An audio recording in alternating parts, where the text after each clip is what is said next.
As our nation starts to draw down the wars overseas, 1 million U.S. military veterans, 1 million, will re-enter civilian life during the next 5 years, one of the largest post-war periods in this country's certainly recent history and really history. So this Memorial Day weekend, we are focusing on the next mission facing our war heroes. We all know our service members and our returning veterans are committed to our national security. But that extends beyond the battlefield. After leaving the military, our veterans are putting their skills to work to ensure future generations never again go to war over resources. On the DR Show, we've been focusing on energy sustainability with veteran Liz Perez at GC Green. But there's more to it. Our national security also relies on having sustainable food supplies. These two resources, sustainable energy and sustainable food, are what most wars are now fought over. Just look at the Mideast or Africa.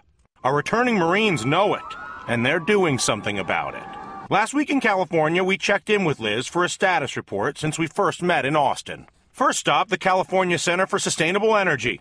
They're the ones that gave Liz her post-military training, and now they're working with other vets from Camp Pendleton for a clean energy future. The skills and the training and the discipline that they get in the armed forces, traditionally a good fit for the skills that are needed in this arena. You need somebody who's able to get a job done. We're hoping to build this community of what we call energy heroes, people who feel connected to the military, really care about changing the way our nation uses energy. We then headed over to the Answer Innovation Center, where Liz's class of veterans are preparing their business pitches and meeting with potential investors. I even feel it's 3 times my responsibility to connect veterans with work. Because you can train all day long, but if there isn't a job at the end, then what's the use? Then it was my turn. I think there's a misunderstanding in America that perceives military training as an exclusively war-based skill set, which is completely wrong, and you guys know that. With the veteran population that we have, we've proven that we can take veterans and we can take even civilians to come in and be trained to the level of the necessity. But it takes resources to be able to do that. The good news, there are financiers waiting to help through collective collaboration. This guy brought investment dollars with him from Switzerland, hoping to team up with some of Liz's vets. What the One Roof Energy has is the solid lease financing side, which the veterans don't have. At the same time, we don't have direct access to the veterans, which GC Green is providing. So this is a natural link for us. A lot of these military vets have a lot of great skills that they've learned through their service activities, and also a lot of motivation, because clean technology is awfully important even to our national security as well. A lot of our energy is dependent upon foreign sources of oil, and that dependency can be a major cause of conflict. So I think a lot of military vets are also know and acknowledge this and are extremely motivated, along with the rest of us, to solve this problem in terms of finding alternative sources of energy. That's when I met this military couple.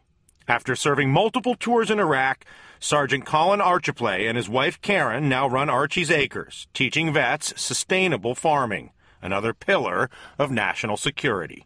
They are literally betting the farm on fellow vets. If you look at the human sacrifice made by these people, that deserve better than the 22% unemployment rate that they're receiving at home. And I think if we look at a financial investment as a taxpayer of spending $1 million in everywhere we deploy, I think we can recapitalize on that investment when they come home and turn these guys and gals into entrepreneurs.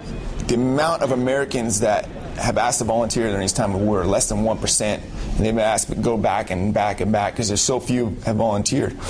But it's going to take those people who are willing to take that risk to once again take the risk in the private sector of creating small businesses. And joining us from San Diego, Petty Officer Liz Perez. Nice to see you on TV, Liz. Nice to see you too, Dylan. And if I were there, I'd give you knuckles for all the hard work you're doing and being the leader in the military, well for veterans and military, to give a positive light to what we're doing. Yeah, well, thank you. It's not hard to do. All you have to do is show up and talk to you and the folks that you're working with and actually put a camera on it. And all I have to do is get out of the way and let everybody see what you're doing. Give us a sense of why you're having so much success. I know we're going to get a little bit into what you've done since we talked in Austin, but give us a sense about why do you think the Energy is so supportive, the collaboration with the veterans at Pendleton, at the Naval Base, all the folks that you've been able to introduce me to that are so many more than those who are obviously on this TV show right now. Why do you think the response is so powerful right now? Well, definitely the military is embracing it, and the military is a leader in sustainability and driving force towards clean energy advancement technology. And then right here in San Diego, as I mentioned back in Austin, the Navy's developed the Navy's Great Green Fleet Initiative, and that's to advance in biofuel. And so as the Navy, as the military is going green, we have veterans that are gearing up and getting trained to be a part of that workforce.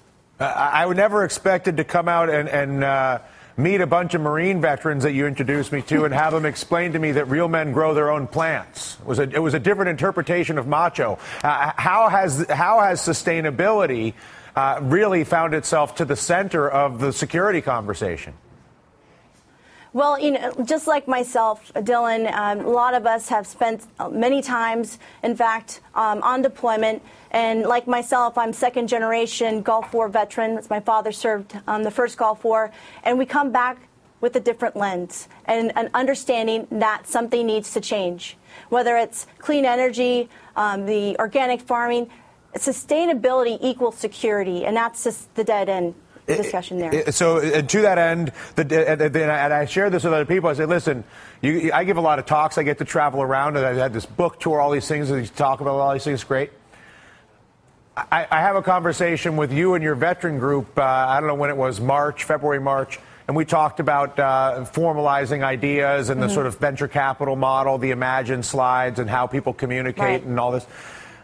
What is it about veterans that when they talk about doing something, then you come back 2 months later and you've got a I look at all the things that you've done since Texas, and you go down the list and you're like, oh, okay, now you got this Swiss guy who's got a bunch of money that he financed to come in.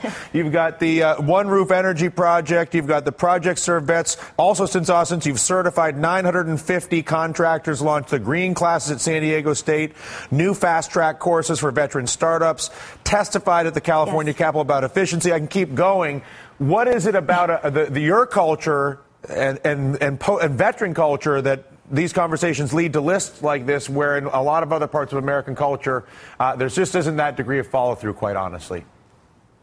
Well, you know, as a veteran and being able to experience different regions, particularly in my experiences in the Middle East and the Mediterranean, 5th and 6th Fleet, I think it's my responsibility as a veteran to come home and use my experience to develop different programs here in the United States, and also to tell our stories.